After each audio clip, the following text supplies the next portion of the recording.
Beleza, acho que começou. Então, só para constar na gravação, sejam todos muito bem-vindos à terceira parte do experimento 3.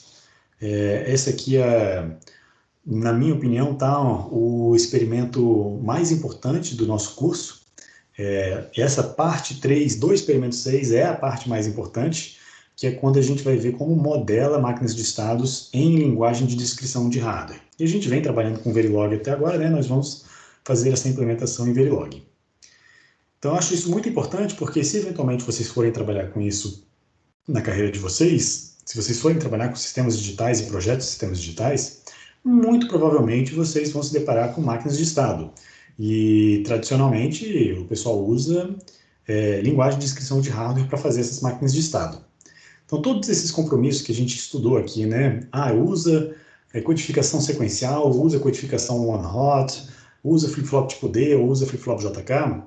Tudo isso, na verdade, a gente teve essa experiência, né, a gente executou esses experimentos dessa forma justamente para vocês poderem ver os diferentes compromissos, mas na prática, na ferramenta, no métier mesmo, a gente deixa essas ferramentas de síntese resolverem esses problemas para a gente. A gente só vai indicando, olha, para esse projeto eu quero espalhar um pouco, eu não me importo em usar um pouco mais de flip-flop, mas eu quero espalhar um pouco a, a,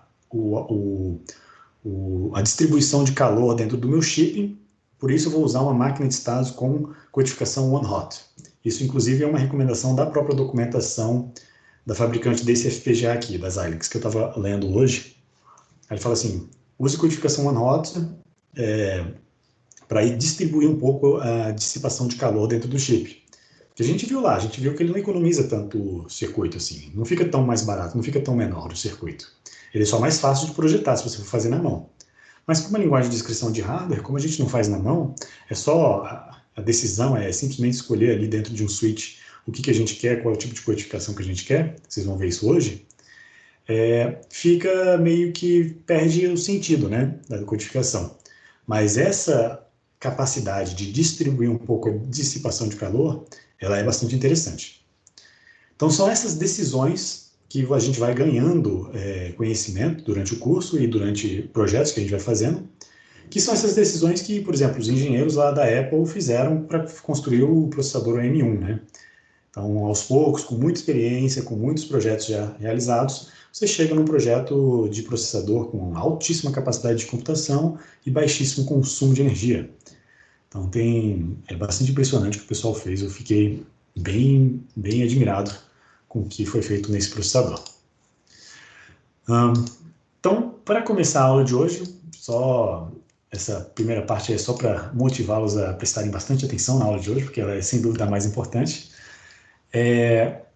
Eu queria compartilhar com vocês primeiro o roteiro, para a gente fazer uma leitura do que falta fazer, né, para a gente terminar o experimento, e também para lembrar o que foi feito até agora. Então, nas duas últimas aulas, a gente estudou análise de máquinas de estado e projeto de máquinas de estados. Nós terminamos fazendo uma correção a esse diagrama de estados que a gente projetou, removendo alguns estados, a gente tirou uma das entradas, né, mas para simplificar o projeto na mão, e completou esse diagrama para remover as ambiguidades que ele tinha. Agora, o roteiro ele pede aqui para a gente fazer o seguinte, a gente parou na letra C, né? Usando flip-flops D, implemente a lógica de próximo estado. Aí, na letra D tem assim, faça o mesmo usando flip-flops de tipo JK e compare a complexidade dos dois circuitos. Esse aqui eu não vou fazer, tá? Eu vou deixar isso para opcional, quem quiser fazer depois, porque senão não vai dar tempo de fazer a parte mais importante, que é implementar a máquina em Verilog. Já dando um spoiler aí, quando a gente implementa uma lógica de próximo estado usando flip-flops de tipo JK, o que o flip-flop de tipo JK traz a mais para a mesa, né? O flip-flop JK, em comparação com o flip-flop tipo D, ele tem 3 funcionalidades a mais. Ele funciona como flip-flop tipo D, né, podendo levar a saída para 0 ou para 1, ou mantendo seu valor constante, se o enable for igual a 0. Mas o JK tem uma funcionalidade extra que é mudar o estado da saída, né, alternar entre 0 e 1, é o toggle. Essa funcionalidade a mais faz com que o mapa de Carnot que a gente constrói possui muitos don't cares, e aí a gente acaba gerando um circuito que é muito mais simples, um circuito de próximo estado muito mais simples. Então, usar flip-flops de tipo JK num projeto de lógica de próximo estado acarreta em um circuito muito mais simples do que usando flip-flops tipo D. Entretanto, muitas arquiteturas hoje, elas favorecem o uso de flip-flops tipo D, porque o próprio flip-flop tipo D ele é mais simples, ele é mais barato, ele é menor, ele consome menos. Tá? Então, acaba que é um compromisso muito parecido com a codificação entre sequência binária e código one-hot. A gente viu que, no fundo, né, o código one-hot, ele peca em usar mais flip-flops, mas você acaba... E não ganha tanto em questão do circuito. O circuito é mais ou menos do mesmo tamanho, mas você acaba ganhando na parte de facilidade de projeto. Aqui, a escolha do flip-flop JK e flip-flop tipo D vai tornar a lógica de próximo estado mais simples, mas você peca, né, você perde na complexidade do flip-flop. Então, é sempre um compromisso, não tem jeito, né? Não tem solução ganha-ganha aqui. Sempre ganha e perde em algum lado. É importante saber onde que a gente ganha e onde que a gente perde, para saber se o resultado final da equação ele é mais positivo ou mais negativo. Então, fica aí um spoiler de por que usar flip-flops de tipo JK, mas hoje eu queria passar agora para a letra E, e aí começar a aula na letra E, que é implementar essa máquina de estados em Verilog. Então, eu acho isso mais interessante do que ficar brincando com os flip-flops. Se sobrar tempo no final, eu volto e faço, ou se vocês quiserem, eu passo um videozinho extra, ou então passo algumas dicas para como fazer isso aqui. Então, vamos lá. Eu vou pegar este diagrama aqui, na verdade, o diagrama modificado, que a gente já trabalhou, e vou passar essa implementação para o Verilog. Eu vou pegar já a tabela de próximo estado que a gente fez na aula passada, tá? Deixa eu baixar aqui. Eu vou botar no meu outro computador, que eu fico com esse computador livre. Então, ingressa, não usar áudio. Agora, desse PC aqui, eu vou compartilhar esta tela. Isso. E aí, ó, vamos... Isso aqui é parte da aula passada, né? Vamos pegar essa tabela de transição de estados. Quem quiser pode até pegar um print, né? Aproveita e faz um print aí, para a gente guardar essa tabela de transição de estados quando a gente for fazer a implementação em Verilog. Então, 5 segundinhos aí para vocês fazerem um print. Vamos lá, tinha um print dessa tabela. A Amélia já fez para a gente. Opa, maravilha, obrigado, Amélia. Então, eu vou trocar agora para a... Vamos abrir o Active HDL.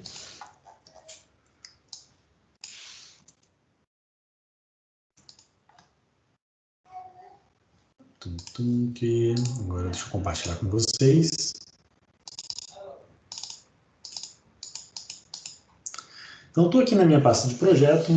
A gente já escreveu vários arquivos, né, até agora. A ULA, o registrador, multiplicador, somador, etc. Só que a gente agora vai criar esse arquivo máquinas de estados. E para esse arquivo máquina de estados, eu vou então codificar essa máquina de estados, essa tabela de transição de estados. Então, vamos lá, vamos primeiro botar o timescale aqui, né? Padrão timescale. A gente tem usado 1 nanosegundo e 1 picosegundo de precisão. E vamos abrir um novo módulo FSM, máquina de estados, Synchronous Finite State Machine. E essa máquina de estados vai ter, então, as entradas clock, reset, as entradas de dados, né? A e B, se não me engano era isso, e as saídas X, Y e Z.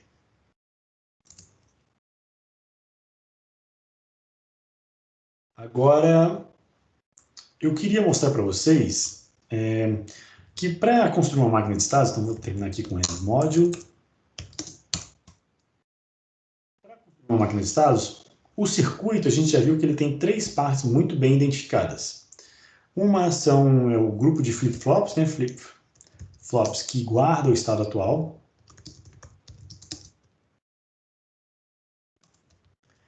Além disso, eu tenho a lógica de próximo estado, então é a lógica combinacional de próximo estado. Então, essa lógica aqui usa como entrada o estado atual e as entradas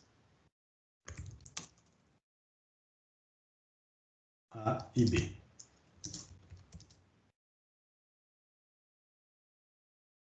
O flip-flop de estado atual ele é curioso, porque ele usa como entrada o próximo estado, né? Então, próximo estado, e tem como saída o estado atual.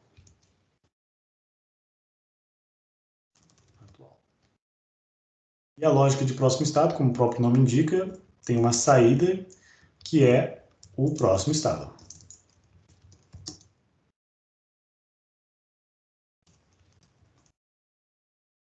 E por fim, além desses dois, nós temos a lógica combinacional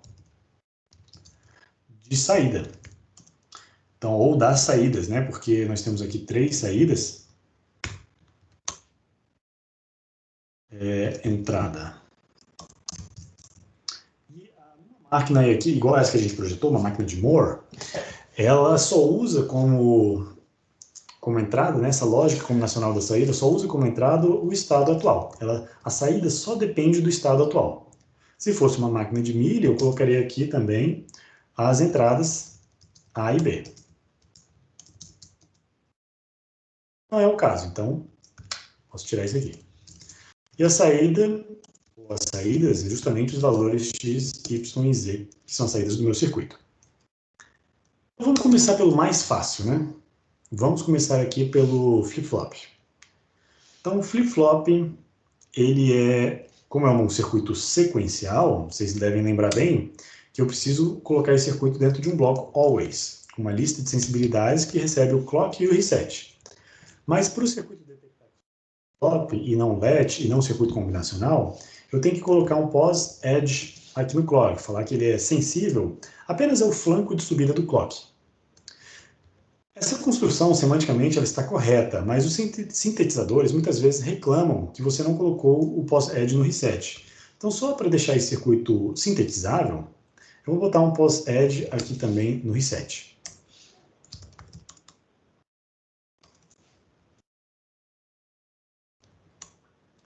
E aí, esse bloco always,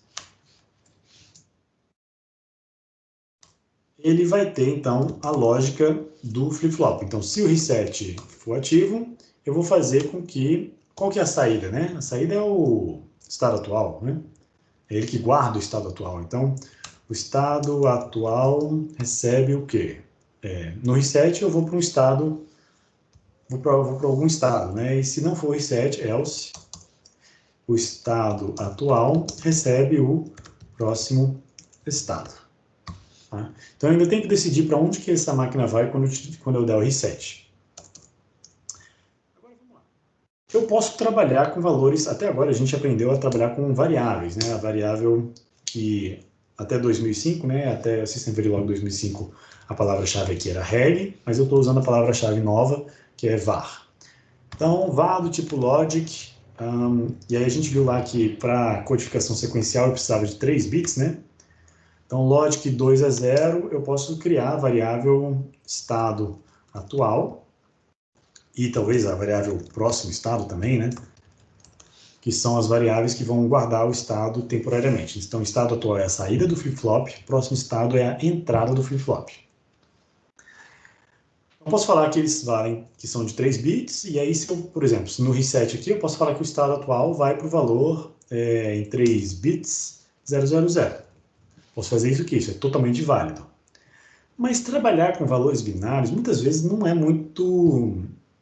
Não tem uma semântica carregada aqui, tá? É um negócio difícil de depois você depurar esse código. Depois você quer analisar um código que você já fez e está tudo codificado em função do código do estado, fica ruim de ler esse código e dar manutenção.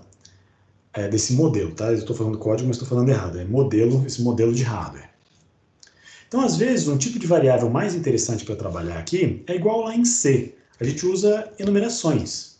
Então, por exemplo, uma enumeração que tem o nome dos estados, idle, S0, S1, S2 e S3, me parece ser um tipo de dado mais adequado. E aí a gente não fala nada qual que é o código específico para cada um desses estados. A gente deixa o sintetizador descobrir por conta própria. Ele que vai definir qual que é a melhor codificação. Tá? E aí, em vez de trabalhar com valores numéricos, eu vou trabalhar com valores literais, que é muito mais legível. Então, no reset, eu vou para o estado idle. Caso contrário, cada flanco do clock, quando vier o flanco do clock, o estado atual vai para o próximo estado, que vai ser calculado pela lógica combinacional de baixo. Gente, está claro aqui o modelo do flip-flop? É exatamente o que a gente fez nas aulas passadas. Né? Deixa eu só ver se ele está compilando, se está tudo certo, se não tem nenhum erro. Parece que está ok. Até aqui alguma dúvida? Então, pode falar. Só que está tranquilo mesmo. Obrigado. Então, agora para a próxima parte, eu vou falar um pouquinho sobre a lógica combinacional de próximo estado. Então, lógica combinacional tem algumas formas da gente fazer. Né? A gente viu o bloco assign, que é para fazer conexões de fios, ou então para fazer um multiplexador mais simples aqui e ali. A gente viu também o bloco always, um bloco always com lista de sensibilidade sem pos-edge. Então, por exemplo, como aqui nessa lógica combinacional eu vou usar o estado atual e as entradas A e B, vou botar um bloco always com o estado atual e as entradas A e B. Existe uma outra forma de fazer isso, né? Aqui em System Verilog, nós temos também a possibilidade de usar um bloco que computa automaticamente quais são os sinais da lista de sensibilidade. É uma facilidade que foi introduzida a partir de 2008 para frente, que é o bloco always-comb. Opa! O bloco always-comb, a gente não precisa escrever a lista de sensibilidade. A lista de sensibilidade ela é calculada automaticamente a partir do conteúdo do bloco always. Ele vai ver tudo que for variável que foi escrita dentro do bloco always-comb, vai ser usada como entrada na lista de sensibilidade. Por enquanto, eu vou deixar esse código backwards compatible, vamos dizer assim, né? É um código legado, com instruções ou com sintaxe legada, mas e que fica bem explícito quais são os sinais de entrada. E aí o que eu faço? Como eu tenho que calcular qual que é o próximo estado, eu vou fazer isso dependendo de qual estado eu estou. Então a melhor forma para fazer isso, eu acho que é usando um switch case. Então, por exemplo, se eu botar um switch case em função do estado atual, a sintaxe aqui é a seguinte: eu tenho que botar o nome do estado, né? Então, idle, eu vou fazer algumas coisas. Para o estado S0, vou fazer algumas coisas. Né? E aí, depois eu completo essas coisas. Então, vamos lá, S1, S2, S3 e só, já acabou.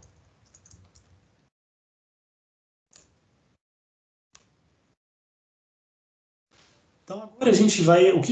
A saída, né, desse bloco tem que ser sempre. Eu tenho que sempre escrever no próximo estado. Receber algum valor de estado dependendo da combinação das entradas. E olhando para essa imagem, né, que a Amélia bateu um print screen aqui no nosso chat, eu vou pegar cada um desses estados e vou olhar para a lógica que a gente estabeleceu para o próximo estado e vou escrever aqui. Então, olha só, vamos acompanhar, abram aí a imagem Ixi, Maria. Alô, alô? Tá tudo certo, professor. Tá tudo bem. Ah, tá. É porque o meu outro computador desconectou aqui. Deixa eu ver se eu consigo arrumar. Mas ele não está conectado a nada, né? Vocês estão vendo a imagem do meu computador principal. Não, agora foi. Tá. Deixa eu... Ok. Então, voltando aqui, abram aí a imagem que a Amélia tirou um print screen, ou usem a imagem que vocês têm aí da tabela de próximos estados. E aí a gente pode perceber, vamos começar lá pela última linha, olha. A última linha é a linha do estado idle. Quando eu estou no estado idle, o próximo estado é idle se A for igual a 0, ou é S0 se A for igual a 1. Então, vou fazer assim, ó.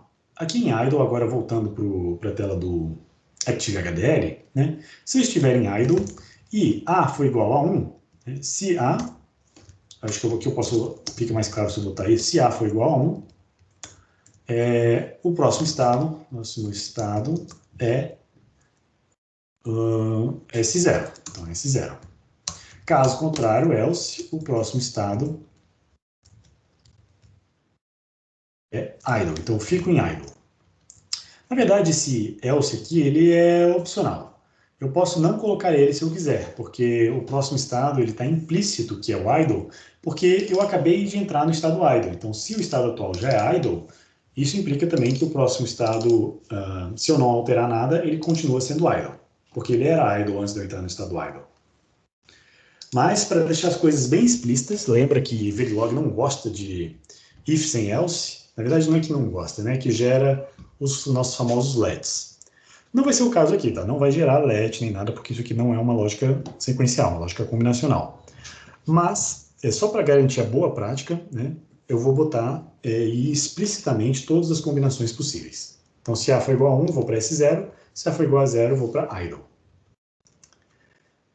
No S0, ó, vamos agora para o S0, primeira linha da nossa tabela. Abre aí de novo a imagem da tabela, que está na mensagem, e agora vamos olhar para a primeira linha. Na primeira linha, eu tenho lá S0, e aí eu vou passar ou para o estado S3, ou para o estado S2, ou para o estado S1. Então, vou começar pelo estado S1, que é mais fácil, né? Então, se A for igual a 1, o próximo estado...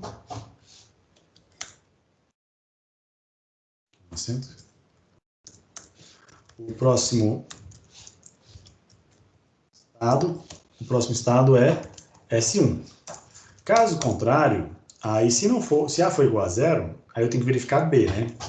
Se B for igual a 1, aí eu vou para o estado S2. Então, o próximo estado vai para o S2. Caso contrário, é no caso que A igual a 0 e B igual a 0, que é a primeira coluna ali. Então, eu vou para o próximo estado igual a S3. Então, fiz aí a lógica de próximo estado para os estados idle e S0. E agora eu gostaria que vocês, então, fizessem a mesma coisa para os estados S1, S2 e S3. Então, eu vou dar uns 10 minutinhos aí para vocês escreverem no bloco de notas o que vocês acham que a gente vai colocar aqui em S1, S2 e S3. E aí a gente compara com a solução.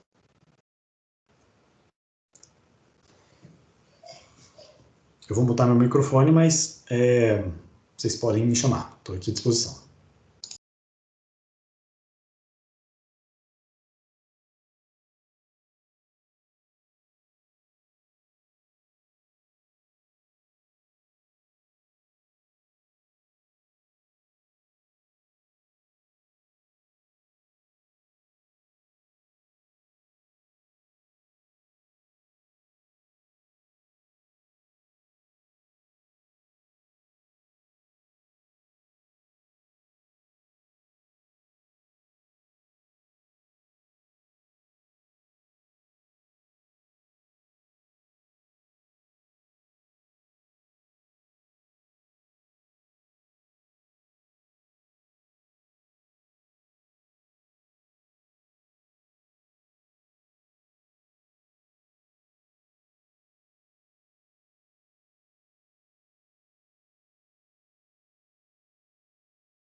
Ah, sim, obrigado.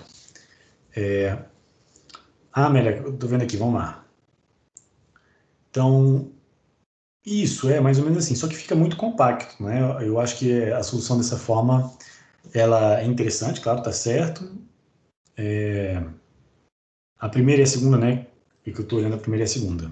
Tá ok, mas eu recomendo você abrir um pouquinho esses if e else, porque Quando fica muito compacto assim, às vezes quando você tem condições alinhadas, fica difícil de ler. Então é muito mais interessante para ter um código que a gente consegue dar manutenção, quando você abre e expande ele, às vezes usando até palavras é, maiores, né? Eu sei que a gente gosta de manter as coisas compactas, mas quando as palavras são maiores e tem mais semântica dentro das palavras, das variáveis, fica um pouco melhor para dar manutenção.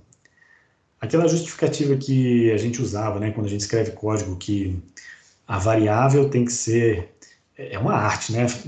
Dar nome para variável, porque na verdade você tem, você tem que tentar escrever um nome que é pequeno para ser fácil de digitar, e ao mesmo tempo tem que ter semântica suficiente para você saber o que, que aquela variável faz, né? Só que quando começa a ficar muito pequenininho, aí fica difícil de saber o que, que aquela variável faz. Por exemplo, NS, eu sei que é Next State, né? Mas é interessante botar um nome um pouco maior. E eu acho que, inclusive, essa justificativa meio que caiu por água abaixo, porque hoje os editores de texto mais simples, eles têm a capacidade de completar automaticamente o que você vai digitando. Então, você começa a digitar, ele já completa automaticamente, você dá Ctrl espaço, Enter. Então, eu acho que é válido usar, não, claro, não variáveis com tamanho muito grande, né, nome muito comprido, mas talvez, eventualmente, um pouco mais de informação acho que seria interessante. Mas em termos de implementação, me parece estar corretíssimo, tá? Ó, o S1 super simples, né? Mas eu vou dar mais um pouquinho de tempo antes da gente analisar em detalhes para o pessoal fazer. E aí a gente compara. Professor, para o Oi. S2 e para o S3 seria necessário expandir para deixar assim, também simples. Para o S0 que é aninhado, eu tenho. Para o S2 e S3 eu acho que ficou simples. Deixa eu ver, o S2 e o S3. É porque a transição deles ela é interessante porque ela só transita em uma condição, né? O S2 e o S3. Que eu Fica fiz. bom. Ficou bem bom assim. Eu recomendaria só botar um parênteses ali na primeira condição e dar um espacinho depois do E comercial, pelo menos para deixar um código um pouco mais confortável. Acho que está muito denso. Sim. Eu coloquei o parênteses aqui também, porque eu nem sei se isso funciona. Ah, tem que testar. Porque talvez ele fosse fazer A e não resultado dessa expressão. Ao invés Ou de então ele só pega o não B, né, ponto de interrogação, tem que ver o que que é prioritário. aí é por isso que eu acho que é melhor colocar o parênteses mesmo, mas é por questão de sintaxe. Uhum. Boa. Tá legal, joia. Então vamos esperar mais um pouquinho, dar mais um tempinho, e aí eu já retomo aqui.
Oi, Felipe, pode falar. Felipe, você quer perguntar alguma coisa? Você está com a mão levantada? Pode perguntar. Ah, desculpa, professor, eu levantei a mão sem querer aqui. Eu tava arrumando o negócio do microfone aqui e eu tô procurando como eu abaixo a mão. Ah, não, tudo bem. É aqui do lado do botão do chat, tem ali as expressões. Achei, valeu, obrigado, professor.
Beleza, pessoal.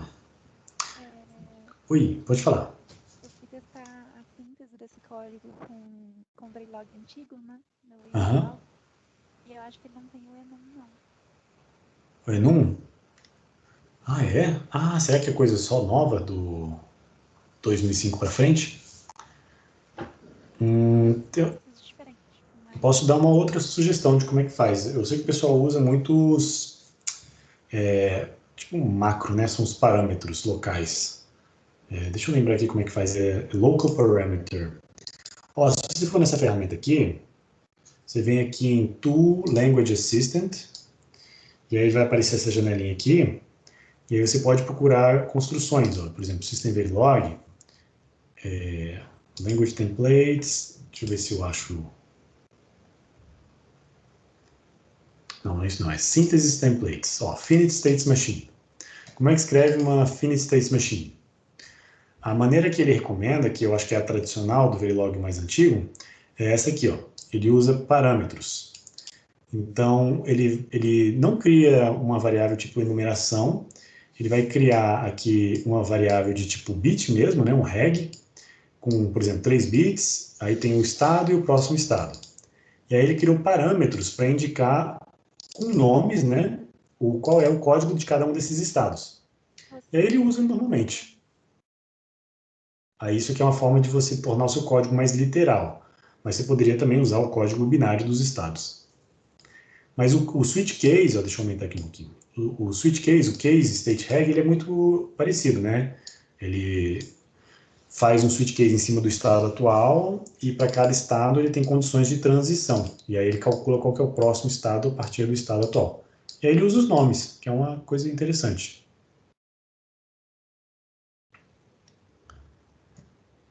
Então tá. obrigada, professor. Por nada.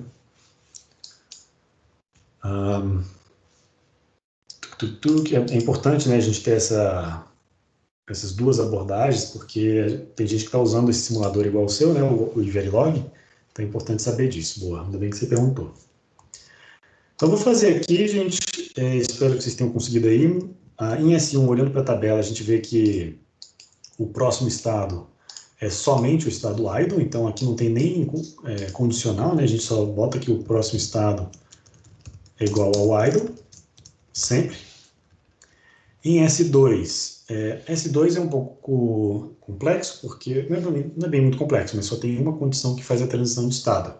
Então, é se o A for igual a 1 e B for igual a 0, então não B.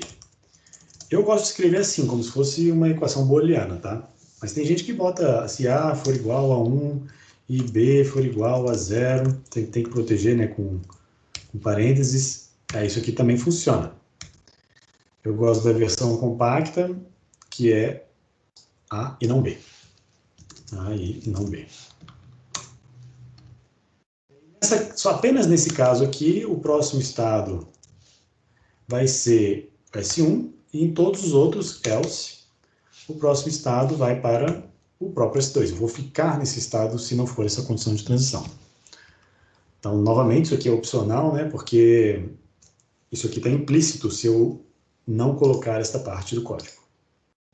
E para S3, bom, S3 é a mesma coisa, só que a condição de transição é para S2. E isso só acontece quando A for igual a 1 e B for igual a 1. Então aqui é if A e B.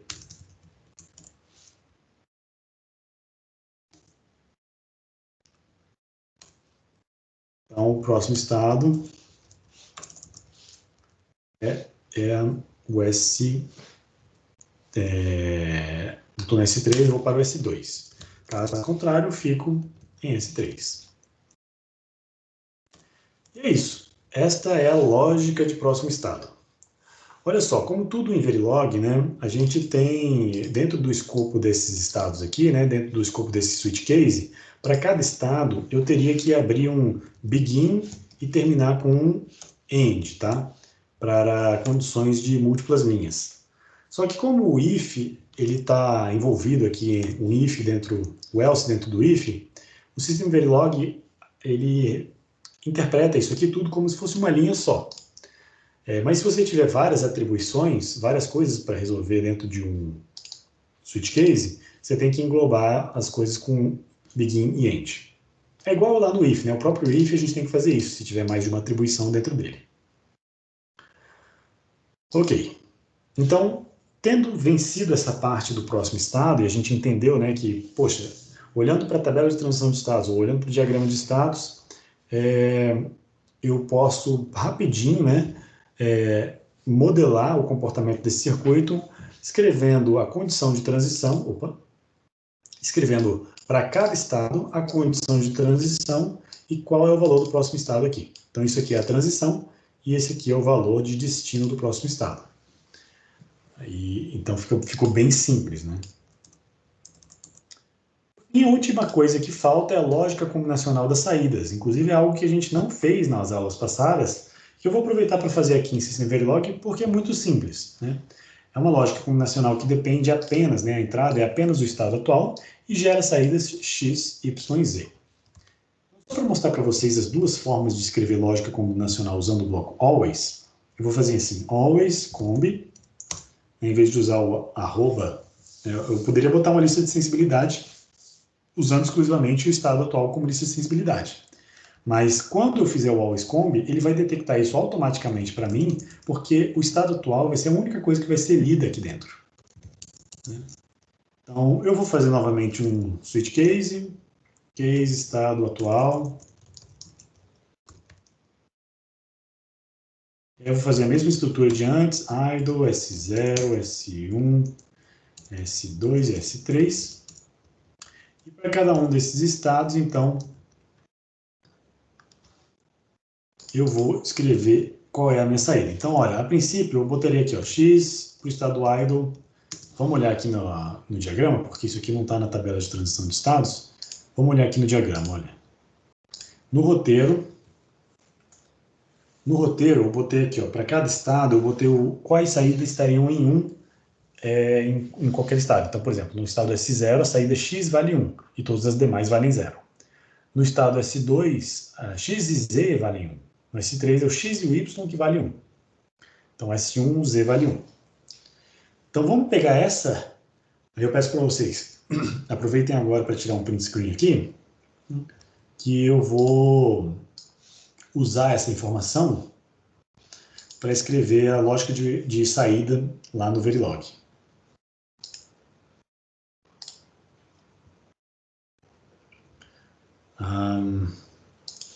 Pode deixar que eu posto aqui a imagem. Ah, você já postou? Beleza. Obrigado, Amélia, mais uma vez. Então, vamos voltar agora para o código.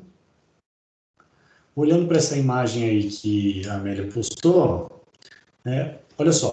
Se eu estiver no estado idle, todas as saídas vão para 0. Então, x igual a 0, y igual a 0, o z igual a 0. Né? Todas as saídas vão para 0. E aqui, novamente, né, a gente vai ver aquele problema que é... Eu vou ter que encapsular esse cara aqui entre um begin e um end. Quer ver se você tentar compilar isso aqui? Primeiro que eu... tá. Aqui eu esqueci o end case, né? Deixa eu botar aqui o end case. Deixa eu ver se isso aqui está compilando. Tá. E aqui ele já está reclamando. Olha, deixa eu ver o que ele falou, qual que é a mensagem. Unexpected token igual. Ele não está esperando uma atribuição nesse instante, porque ele já acha, né, ele está considerando que o case de idle já foi satisfeito com essa primeira linha. Então, para garantir que são múltiplas linhas, você tem que envolver este cara com um begin e end. Begin aqui e um end aqui no final.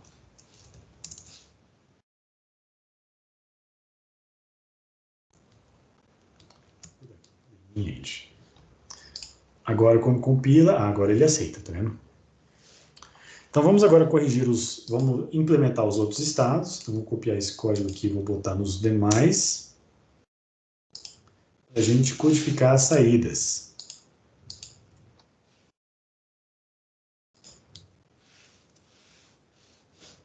Então, o estado S0 é apenas x igual a 1, estado S2 ou estado S1 é o z igual a 1, no estado S2 é x e z igual a 1. No estado S3 é o x e o y igual a 1. Vamos ver se compila. Ah, tá faltando de novo aqui o end case, que eu esqueci.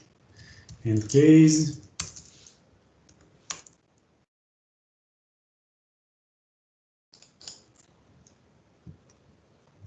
Ah, sim, agora ele está reclamando, ó, x, y, z não é uma variável válida para uma atribuição procedimental.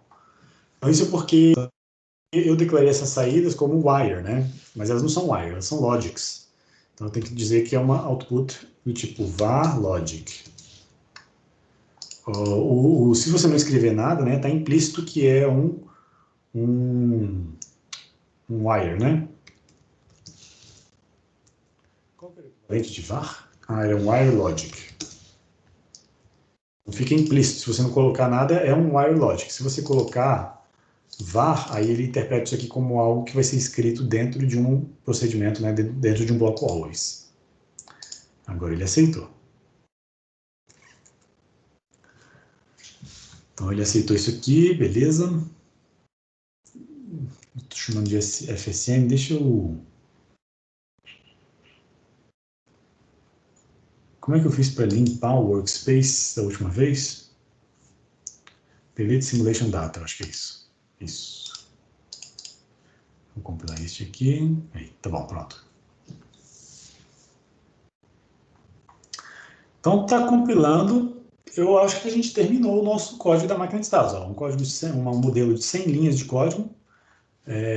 Ficou grande? Ficou, mas ele é simples, né? É simples de escrever ele. A lógica de próximo estado é bastante elementar. E aí, como é que a gente faz isso para testar? Para testar, a gente vai escrever um test bench. Se pegar um test bench que a gente já fez antes, por exemplo, o test bench aqui do banco de registradores, só para facilitar um pouco a minha digitação. Ah, não, eu já fiz o test bench aqui para outra turma. Mas eu vou fazer do zero, para a gente ver como é que faz o test bench.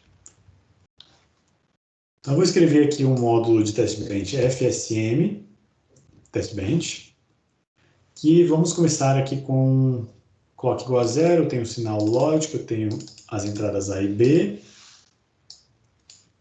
e tenho as saídas, né, logic, x, y e z. E aí eu vou instanciar minha FSM, não tem parâmetros genéricos para serem configurados. Vou chamar essa instância de unidade under test, unit under test, UT. E aí eu vou conectar o clock, o reset, as entradas A e B, e as saídas x, y e z. Sabendo disso, então, a gente vai agora... Bom, o clock está bem configurado aqui, está certinho. Agora a gente vai fazer um bloco initial para fazer os testes. Então, vou começar com o reset igual a 1. Vou esperar 10 batidas e vou fazer o reset igual a 0. Já vamos aproveitar aqui, vamos fazer o A igual a 0. E igual a 0 também. Com o reset em 0, eu vou agora explorar o que acontece se eu modificar as entradas. Então, eu vou manter 10 segundos reset em 0 e depois vou alterar o A para ele valer 1. Com A igual a 1, eu devo ir para o estado S0. Depois de 10, eu quero ir para o estado S3, fazendo B igual a 0 e A igual a 0. Então, vou fazer A igual a 0, vou para o estado S3. Depois eu volto para o estado S2 se eu tiver A e B igual a 1. Então, depois de 10, eu vou fazer A igual a 1, B igual a 1. E depois eu vou fazer B igual a 0 para ir para o estado S1. E do estado S1 a gente sabe que ele sempre vai para o idle. Então, isso aqui é interessante para a gente testar todos os estados. End module. Vou até apagar esse outro test bench aqui que eu tinha feito. Vou fazer de novo aquilo lá, workspace, delete simulation data.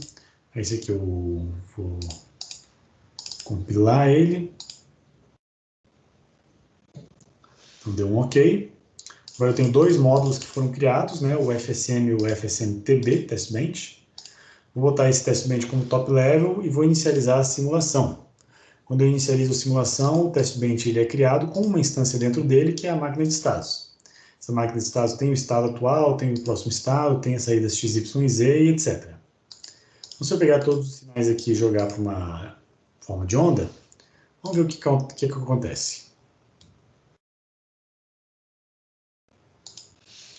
Vou dar um pouquinho para ver se ele avança um pouquinho nessa simulação. Ele está realizando algumas coisas aqui, mas seria interessante a gente ver qual é o estado da máquina, né? Então, se eu pegar aqui dentro da máquina de estados e botar o estado atual... tem aquele bug, né? Que ele não deixa a gente ver o estado atual. Eu acho que isso aqui é um problema de licença, tá? Na licença grátis não dá para fazer isso. Isso aqui é um saco. Então, o que eu vou fazer? Eu vou driblar um pouco essa limitação. Eu vou tentar botar os estados como se fossem saídas, né? Vou pegar esses sinais aqui, vou botar eles como se fossem saídas, ó. Output, enum, idle, estado, próximo estado. E vou agora aqui no meu testbench, né? Vamos criar uma enumeração e vamos colocar ela aqui. Estado atual e o próximo estado. Só para a gente poder ver esses sinais. Então, eu tive que fazer deles uma saída. Vamos ver se isso aqui compila. Compila. Deixa eu terminar a simulação. Vou compilar de novo. Agora eu vou inicializar a simulação de novo. Vamos ver se agora eu tenho acesso aos estados. Agora eu acho que eu tenho acesso. Ó. Beleza, tá aí. Vamos dar play. Vamos ver a transição dos estados. Olha que bacana. Então, quando o reset vai para 1, né, nesse começo da simulação aqui, eu fui para o estado idle. E aí eu botei uma combinação na entrada, por exemplo, quando eu fiz A igual a 1, o próximo estado já preparou aqui para ele ir para o S0. Não sei se vocês estão conseguindo ver, acho que é um tamanho razoável, né? Então, o próximo estado vai para S0 e no flanco do clock aqui, o estado atual assume o valor do próximo estado, que é o S0. Com essa mesma combinação de entradas, o próximo estado seria S1, mas aí logo em seguida eu mudo a combinação de entradas para ter A igual a 0 e B igual a 1. Não, A igual a 0 e B igual a 0. O que faz com que a transição, o próximo valor de transição vai ser o S3. Então, no momento que eu chego aqui no flanco de subida do clock, nesse momento aqui, eu transito para o S3 e não para o S1. Então, eu tenho esse tempo todo aqui para calcular qual que é o próximo estado. E eu consegui calcular rapidamente o próximo estado. Então, cheguei no S3, o próximo estado é S2, fui para S2, o próximo estado é S1, fui para S1, e o próximo estado de S1 eu sempre vou para o idle, né? Então, aqui o próximo estado com certeza é o idle.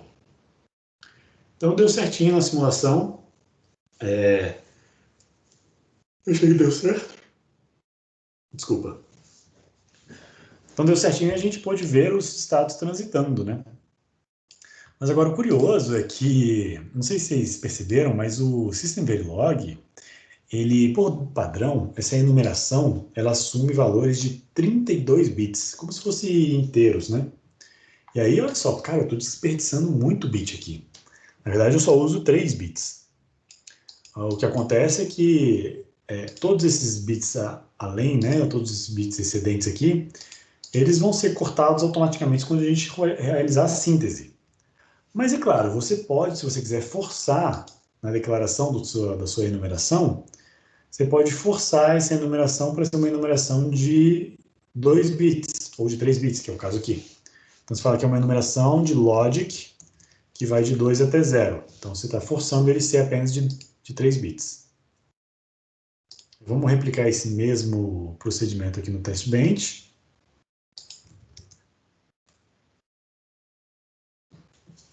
Então, quando eu rodar a simulação, agora, nessa nova simulação, a gente vê que o estado foi resumido, né, foi simplificado para apenas 3 bits, o que é uma coisa muito boa, né? A gente está economizando 29 bits aí, que não faziam sentido ter. Então, tá aí, gente. Essa é a base, tá? Então, agora, o que eu queria que vocês fizessem, eu vou passar para vocês um exercício de treino, para vocês treinarem e ver se vocês absorveram o conteúdo. Então, eu vou botar aqui no quadro. Primeiro, eu queria saber se vocês têm alguma dúvida, né, em relação ao que eu fiz.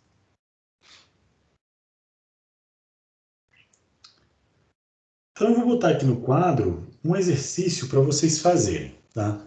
Eu queria que vocês escrevessem o código Verilog dessa máquina de estados aqui. Então, essa máquina de estados, ela tem, então, duas entradas, as entradas... Eita. Peraí.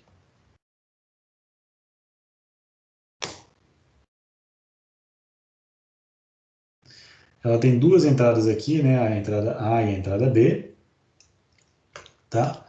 E ela tem duas saídas, as saídas X e Y, e ela passa por três estados. A gente começa aqui no estado E0, tá? Quando acontece o reset, eu venho para o estado E0. Quando acontece o... Depois, quando A for igual a 1, eu vou para o estado E1. Quando A for igual a 1 e B igual a 1, eu vou para o estado E2. E quando A for igual a 0 e 0, eu vou para o estado E0 de volta. Mas eu posso transitar do E2 para o E1 quando A for igual a 1 e B igual a 1. Então, eu gostaria que vocês, como treino, escrevessem o código Verilog dessa máquina de estados aqui. Perceba que existem algumas coisas que não estão definidas, então vocês precisam definir, por exemplo, qual é a condição que faz E2 ficar em E2. Porque essas duas transições de saída aqui, esta e esta, não somam 1.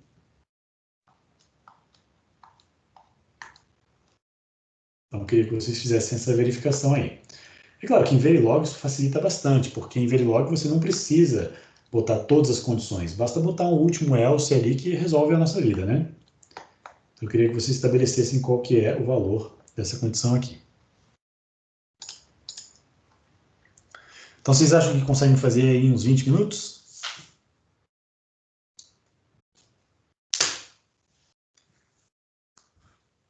Então, mãos à obra e daqui a 20 minutos eu volto, então. Qualquer dúvida, eu estou aqui, tá? Estou com o headphone ligado. Vou só mutar meu microfone. Amélia, você mandou uma imagem, mas eu não recebi a imagem, não, por enquanto. Deixa eu ver se no meu outro computador eu recebi. Peraí. Eu também não recebi não, professor. Dessa máquina de estados do senhor que ele foi. Pra mim aqui ela tá transparente, ela não chegou nenhuma informação nessa mensagem. Para mim também não. Se quiser mandar de novo.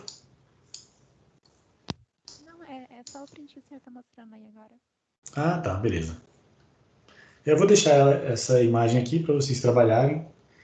Aí, se precisarem tirar alguma dúvida, é só me avisar. Estou à disposição.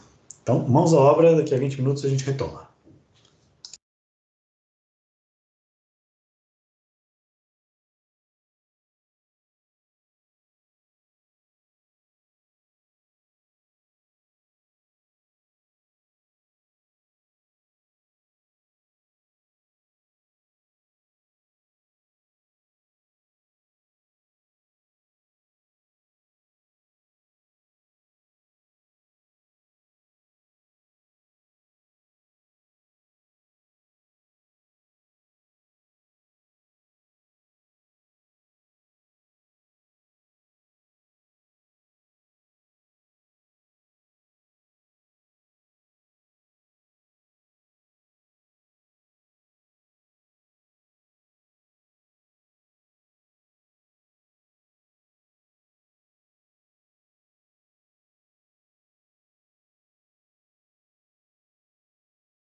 Ah, legal, Amélia. Obrigado. Você está usando os valores numéricos lá no código? Ah, é que você está usando aqueles parâmetros, né? Por isso que aparecem os valores numéricos aí. Por que ele está passando 2 ciclos de clock em cada estado? Ah, porque a transição... Deixa eu ver aqui se está certo. A igual a 1, A igual a 1, B igual a 1. Então você fez o B ir para 1. Somente depois, é por isso que ele gastou 2 ciclos de clock, tá certo? E B igual a 1 é igual a 1, aí ele vai para o estado... E fica nesse estado, né? Ele não volta, tá certo? É isso mesmo. Olha, parece que tá certo aqui. Bacana, bacana. Muito bom, vamos aguardar aí um pouquinho o pessoal terminar. E aí depois a gente retoma. Obrigado pela contribuição.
Vou pegar um copo d'água ali e já volto, tá?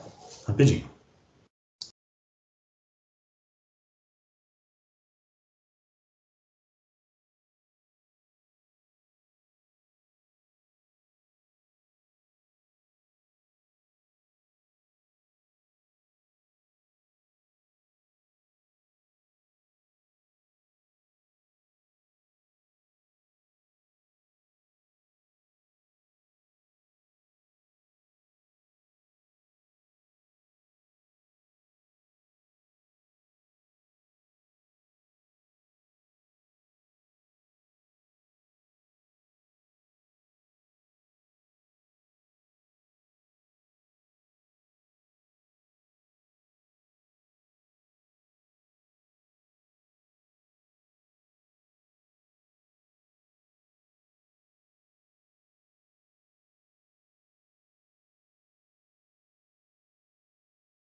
Voltei, pessoal.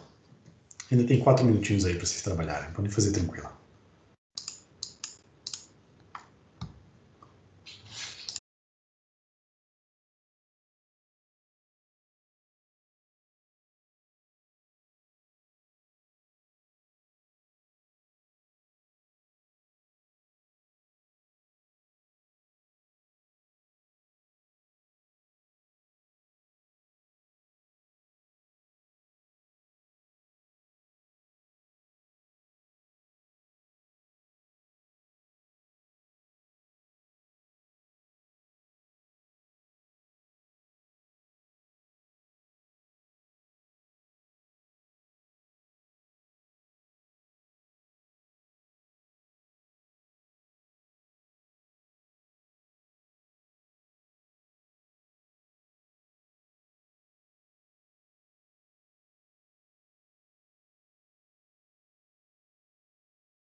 Ok. Deu 20 minutos. Vocês querem compartilhar o resultado?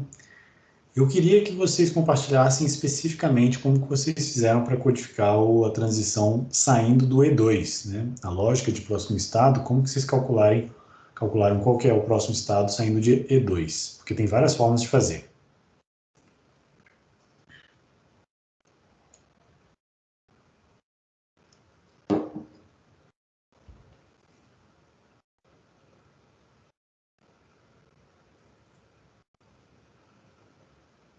Ó, vamos ver, a Amélia postou aqui o dela. Em E2, se for A e B igual a 1, 0, né? Eu volto para o E1. Caso contrário, aí eu tenho que decidir se eu vou para o estado estado E1 ou E0, né? Não, se eu vou para o E2, eu fico no... Se eu vou para o E0, eu fico no E2. Ah, tá, entendi. Então, se for 0, 0, eu vou para o E0, caso contrário, eu fico em E2. Já que isso funciona.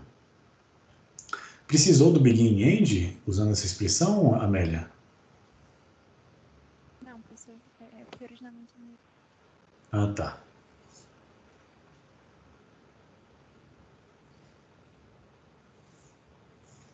Tá certo, mas tá um pouco... tá certo. Eu acho que... Deixa eu ver aqui o do Felipe, como é que ficou. No estado E2, se for 0, 0, eu vou para o estado E0. Se for qualquer coisa diferente de 0, 0, eu vou para o estado E2. O Kleber já mencionou aí que faltou a transição indo para o E1. Exatamente.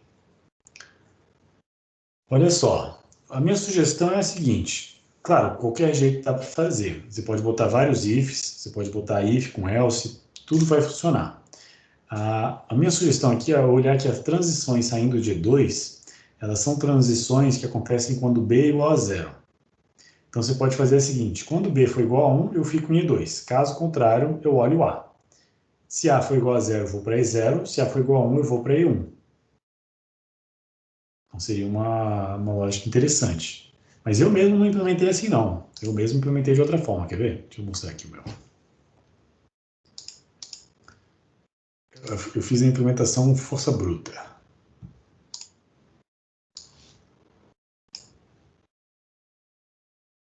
Se começou a ficar complicado e você não está conseguindo estabelecer, né, os alinhamentos de if e else, você pode fazer na força bruta, né? Tipo assim, como se você estivesse lendo os min termos, né? Então, se não A, não B, então vai para E0. Se A e não B, vai para E1. Se B for igual a 1 e aí A don't care, você vai para E2. Mas pode fazer assim separado, sem o zero. Sem o zero. Só que sem o zero, aí você vai precisar botar o begin e o end em torno do estado E2. Eu tô falando aqui, mas eu não mandei a imagem. Eu só tinha postado para mim. Aí mandei o meu, ó. Então, olha só. No meu aí, vocês vão ver. Se for 0, 0, vai para o E0. Se for 1, 0, aí vai para o E1. E aí, se for 0, 1 ou 1, 1, ele vai para o E2. Porque eu só verifico o B.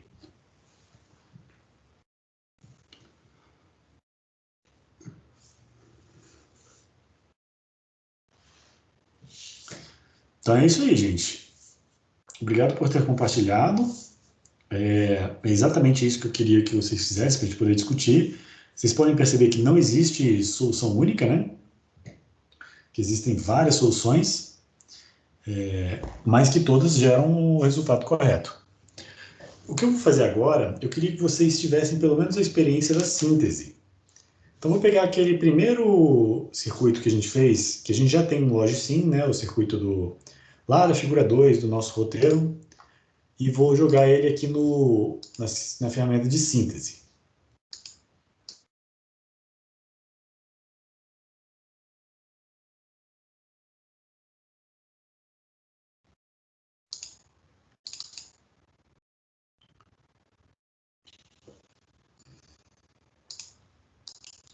Deixa eu compartilhar com vocês, porque essa ferramenta demora para abrir, sabe?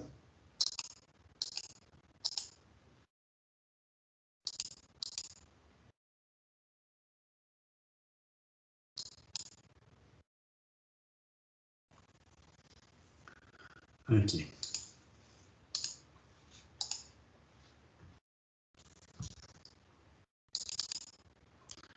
Então, olha só, eu coloquei o código aqui na ferramenta de síntese. É a máquina de estados padrão, né? Com 2 entradas A e B e 3 saídas X, Y e Z.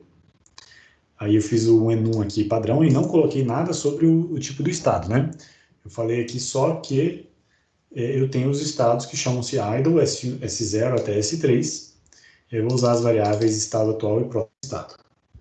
Então, essa ferramenta aqui é a ferramenta das Xilinx, é o Vivado, uma ferramenta extremamente poderosa e que realiza a síntese para a gente. Então, essa ferramenta ela vai decidir automaticamente qual é a codificação para cada estado. Vai decidir qual é o flip-flop que ela vai usar, dependendo da placa que a gente for implementar esse circuito. E vai decidir também qual que é a lógica que ela vai usar para saída, para entrada e tudo. Então, está aqui o nosso circuito, vamos lá realizar a síntese. Então, deixa eu só abrir o esquemático que ele sintetizou. Então, curiosamente, a gente vê uma lógica de entrada. Tem uma lógica de entrada aqui. Tem aqui, ó, os flip-flops aqui. Então, eu tenho os flip-flops aqui. Tá ruim de ver, né? Deixa eu dar um zoom. Que é a variável estado atual. Então, o registro do estado atual são os flip-flops que guardam a informação do estado atual. E o próximo estado, ele usou inclusive uma lógica baseada em multiplexador. E aí aqui eu tenho os próximos estados, ó, o 0, o 1, o 2, 3 e o 4. Ele usou a lógica sequencial aqui. Então isso aqui já é bem interessante. Além disso, ele já pré-computou qual que é o circuito de entrada, né? Qual que é a lógica de próximo estado aqui. Então ele já calcula aqui usando multiplexadores, né? Calcula a lógica de próximo estado. Então está tudo aqui. E na saída, ele colocou em função da entrada, né? Em função do estado, olha só. Esse sinal aqui é só o estado atual é a única coisa que entra nessa memória aqui. Isso aqui é um gerador de lógica. Se eu abrir o conteúdo dele, né, eu venho aqui, clico nele, aí vejo aqui, ó, os valores da ROM. Aí ele tem aqui os valores da saída. Então, para o valor 0, 1, 2, 3 e 4, ele tem os valores aqui, 0, 1, 0, 1, 1. E a saída aqui é sempre 0 para todos os demais casos. Mas o curioso é que nessa elaboração ele usou a variável de estado como de 32 bits também, igual a gente tinha visto lá no outro simulador. Só que numa etapa seguinte aqui, ó, se eu rodar a síntese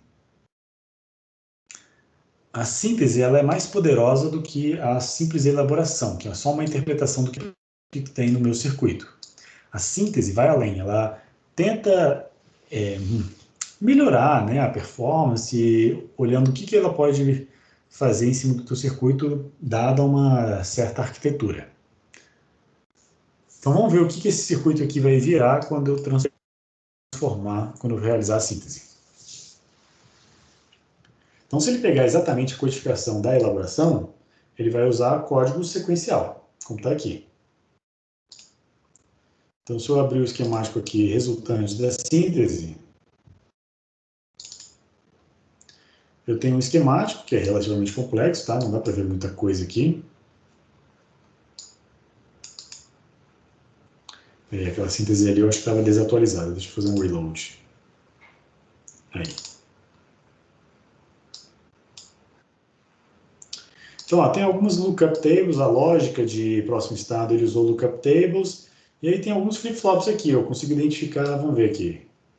Eu consigo, isso aqui não é flip-flop, isso aqui é um lookup table. Ah, aqui tem um flip-flop tipo D. Aqui tem outro. Para a gente ver a lista completa deles, eu pego aqui a lista de dispositivos e seleciono aqui ó, todos os flip-flops tipo D. E aí aqui eu tenho 1, 2 e 3. Então, 3 flip-flops, muito provavelmente ele escolheu usar codificação sequencial. Inclusive o nome aqui, né, FSM Sequential. Ele provavelmente usou a codificação sequencial para fazer essa lógica. Então, é muito interessante. Mas eu consigo, né, uma ferramenta que você consegue manipular. Então, eu consigo vir aqui em ferramentas, venho aqui em configurações, settings, e aí tem uma propriedade aqui da síntese que chama-se FSM Extraction. Então, FSM Extraction, né, Finite State Machine Extraction, é o interpretador de máquina de estados. E aí você pode falar para ele, ó, escolhe automaticamente a codificação que você vai usar, mas você pode usar codificações diferentes, por exemplo, código sequencial, código one-hot, código de Johnson, código de Gray. Então, são vários tipos de codificação que a gente pode usar aqui. Se eu escolher o one-hot,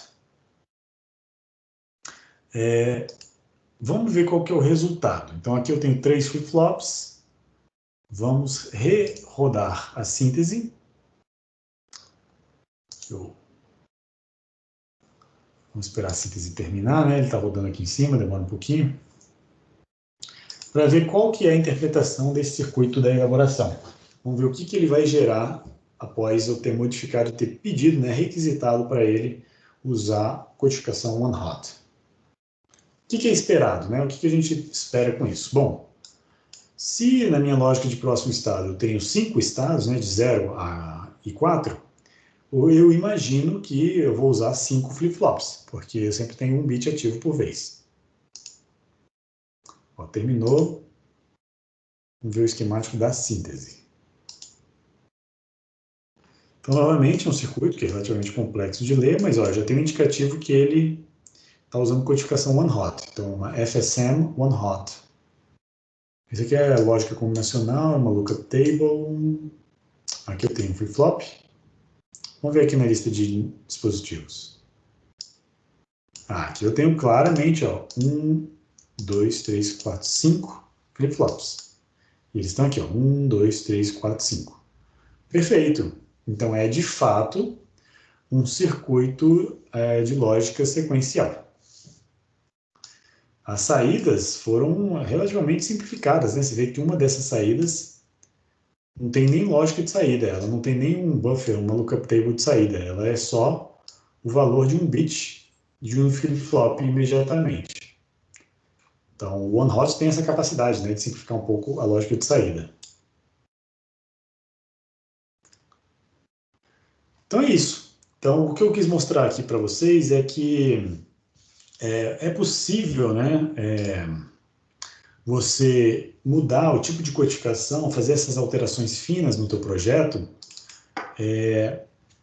conhecendo, se você conhecer os benefícios dessas alterações, você consegue fazer essas alterações no projeto e ver o resultado, né? Tudo isso aqui tem impacto no resultado final.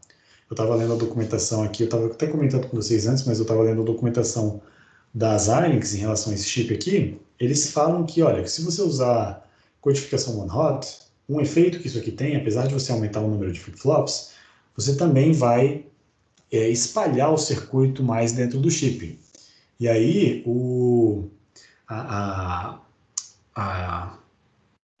densidade, você diminui um pouco a densidade térmica do circuito, você consegue espalhar mais a parte do circuito que emite calor. Então, vamos ver como é que ficou esse circuito implementado no chip. Ó, vamos ver, ele escolheu aqui esse cantinho de baixo, ó.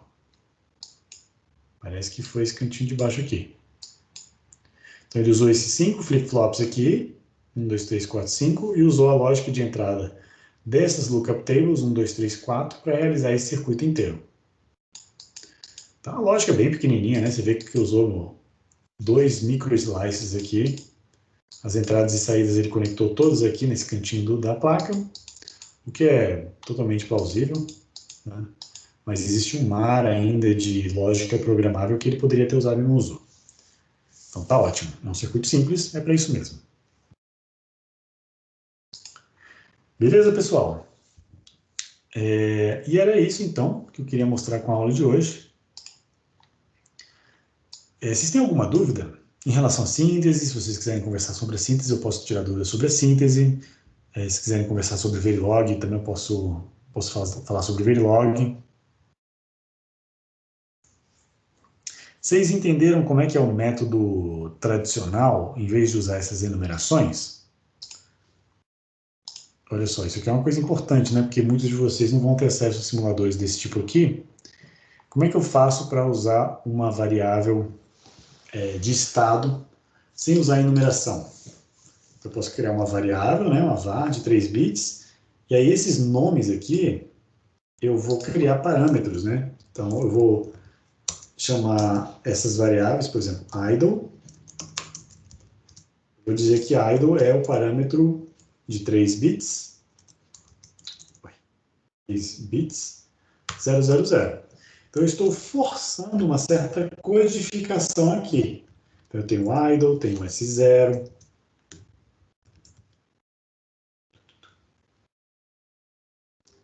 Então, S1, S2 e S3. E aí, agora eu estou forçando uma determinada codificação. Um sequencial, por exemplo, aqui. E eu não fiz nada, né? No meu circuito continua igual, só que os nomes agora, idle e etc., eles vão ser interpretados como parâmetros. Então, ó, compilei, vocês viram que deu certo. Ele já compilou aqui, já atualizou.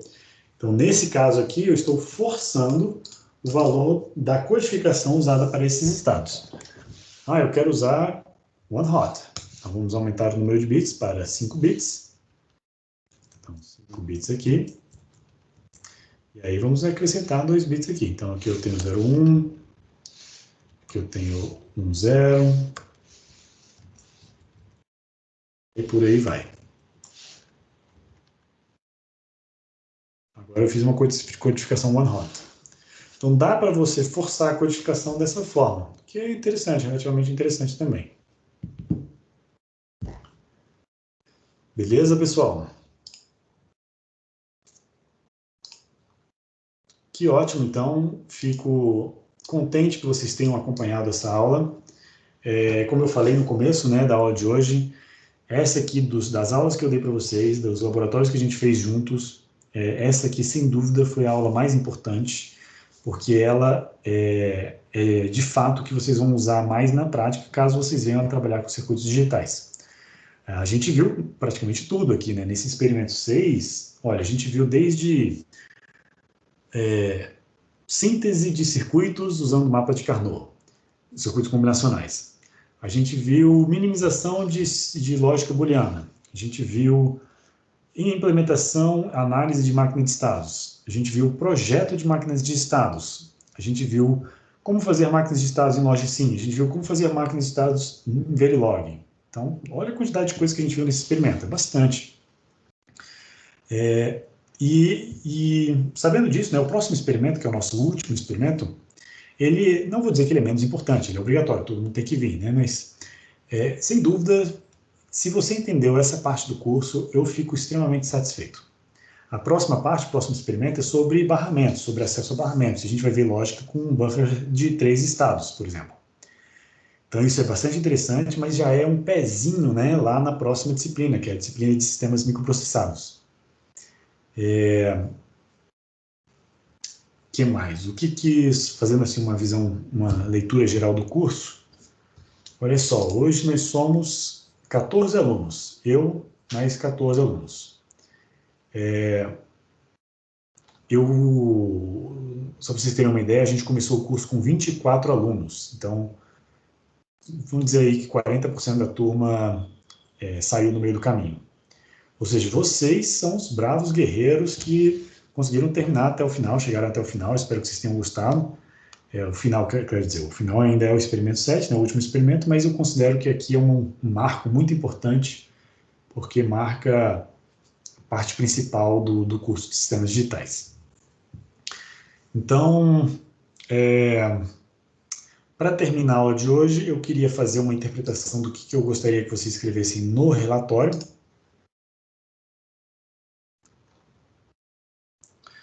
Tá? Então, para o relatório, olha só, eu queria que vocês, na introdução, fizessem uma leitura do que é uma máquina de estado. Então, eu queria que vocês explicassem os conceitos do que é uma máquina de estados finita, falar o que é a equação de próximo estado, né, o que é a equação de saída, a equação característica do flip-flop, a tabela de transição e o diagrama de estado. E aí vocês podem, para essa introdução, né, usar como exemplo a máquina de estados que a gente fez a análise no começo do experimento, na parte 1. Então, eu escreva sobre essa análise, indicando o que é cada um desses componentes da nossa da nossa máquina de estados. Então, isso aqui é muito importante, vai pontuar os objetivos do experimento. É só repetir o que está aqui no roteiro, isso aqui não pontua, né? E aí, na metodologia, eu queria que vocês explicassem como modelar máquinas de estado em Verilog. Porque é o foco, né? O importante, a gente veio caminhando nesse experimento 6 para fazer as coisas em Verilog. Então, a gente entendeu os diferentes conceitos lá em LogSim, a gente entendeu as diferentes entidades, né, dentro de um circuito de uma máquina de estados. A gente viu que tem flip-flops para guardar estado, tem lógica combinacional para calcular o próximo estado e tem lógica combinacional na saída para calcular a saída. Eu queria que na metodologia você falasse um pouquinho sobre como é que faz isso em Verilog, e aí você faz um mapeamento, né, entre os trechos de código, os trechos do modelo Verilog e os conceitos. Por exemplo, a lógica de próximo estado, ou a codificação dos estados, os flip-flops que armazenam os estados e a lógica de saída, né?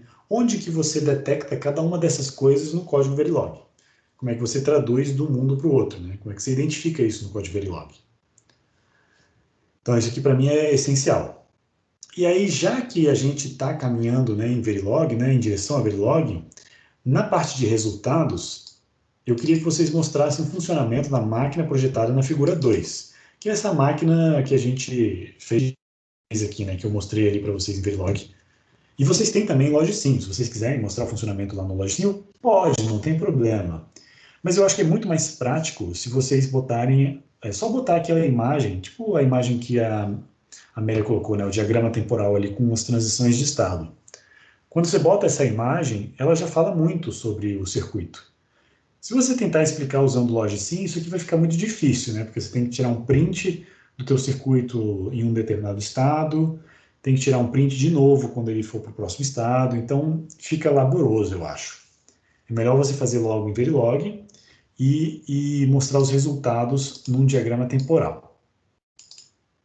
E por fim, para concluir, o importante é que você faça o mapeamento dos objetivos com resultados, mostrando como eles foram atingidos, né? Basicamente mostrar a sua máquina de estados e que o desenvolvimento dela foi suficiente para você aprender os conceitos desse roteiro.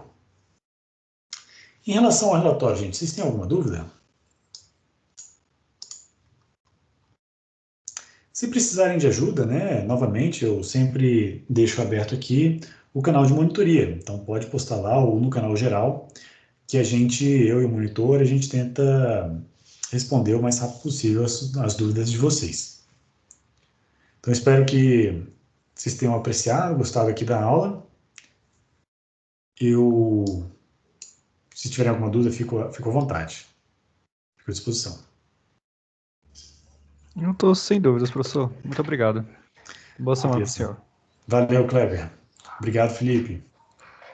Então, desejo a todos uma boa semana e, com isso, me despeço de vocês. A gente se vê, então, na segunda-feira que vem para a gente estudar sobre barramentos. Até mais, gente. Tchau, professor. Boa semana. Até mais.